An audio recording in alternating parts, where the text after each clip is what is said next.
Maharashtra today 24 news सत्य परिस्थितीचा सविस्तर आढावा। सांगलीमध्ये भर वस्तीमध्ये घरात घुसून गोळीबार करत एका 14 वर्षीय चिमुरड्याचा खून करण्यात आल्याची धक्कादायक बाब समोर आली आहे। माथाडी नेते बाळासाहेब बंडगर यांच्या 14 वर्षीय वेदांत मारुती बंडगर याच्या डोळ्यात गोळी घुसल्याने जागीच मृत्यू झाला। शहरातल्या संजयनगर येथील बाळासाहेब बंडगर यांच्या घरात 7 वाजल्याच्या दरम्यान 4 ते 5 अज्ञात लोकांनी घुसत गोळीबार केला। हवेत गोळीबार केल्यानंतर घरात असणाऱ्या 14 वर्षीय वेदांत याच्यावर देखील गोळ्या झाडण्यात आला। या घटनेनंतर परिसरामध्ये एकच खळबळ उडाली। या घटनेची माहिती मिळताच संजयनगर पोलिसांच्यासह पोलीस अधीक्षक तुषार जोशी देखील घटनास्थळी दाखल झाले। हल्लेखोरांच्या शोधासाठी पथके रवाना झाली असून जिल्ह्यात नाकाबंदी देखील करण्यात आली आहे। व्यावसायिक वादातून ही घटना झाल्याचा प्राथमिक अंदाज पोलिसांकडून व्यक्त करण्यात येतोय। संजयनगर परिसरामध्ये मोठा पोलीस बंदोबस्त तैनात करण्यात आला, तर शवविच्छेदनासाठी वेदांचा मृतदेह सांगलीच्या शासकीय रुग्णालयामध्ये पाठवण्यात आला असून त्या ठिकाणी नातेवाईकांचा आक्रोश पाहायला मिळतोय।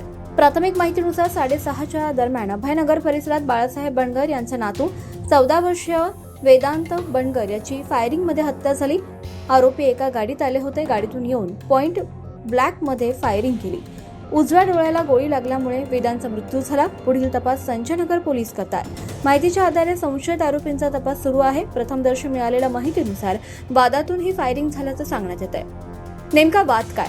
प्राथमिक माहितीनुसार हमाल ठेकेदारीच्या कामातून सुरू असलेल्या वादातून ही घटना घडल्याचा संशय व्यक्त केला जातोय। संबंधित पक्षांमध्ये मागील काही दिवसांपासून तणावाचं वातावरण होतं। वाद मिटण्यासाठी म्हणून गुरुवारपासून प्रयत्न सुरू होते। दरम्यान जतमध्ये दोन्ही गटांमध्ये चर्चा सुरू असताना पुन्हा वाद उफाळून आला आणि यानंतर हा गोळीबार झाल्याचं म्हटलं जातं।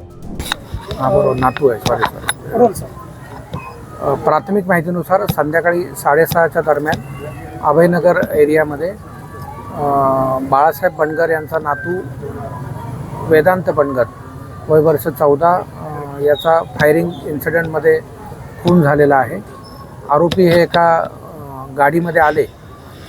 साधारणतः 4 आरोपी होते असं सांगण्यात येतं। त्यांनी गाडीमध्ये येऊन त्यांनी पॉइंट ब्लँक फायर केलं। पोर्चमध्ये घराच्या समोरच्या पोर्चमध्ये उजव्या डोळ्यात गोळी झाल्यामुळे त्याचा मृत्यू झालेला आहे।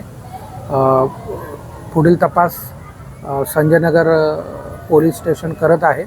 तपासात LCB आणि इतर टीम्स या काही संशयित आरोपी आणि इतर माहितीच्या आधारे शोध घेण्याकरता रवाना करण्यात आलेले आहेत। आजूबाजूचे जिल्हे यांनाही नाकाबंदीकरता सतर्क करण्यात आलेला आहे।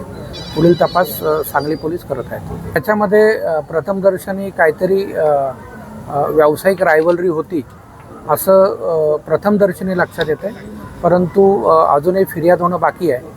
फिर्यादच्या आधारे आणि इतर तपासातच मोटिव्ह लक्षात येईल, परंतु प्रथमदर्शनी तसं लक्षात येत आहे।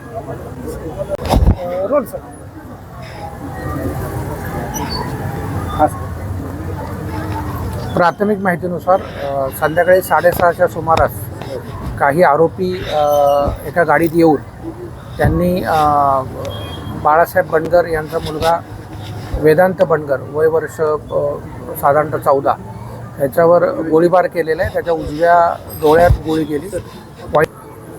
फायरिंगमध्ये महाराष्ट्र टुडे मराठीसाठी ब्युरो रिपोर्ट सांगली। आजच महाराष्ट्र टुडे 24 न्यूजला सबस्क्राईब करा आणि सत्य परिस्थितीचा सविस्तर आढावा पहा।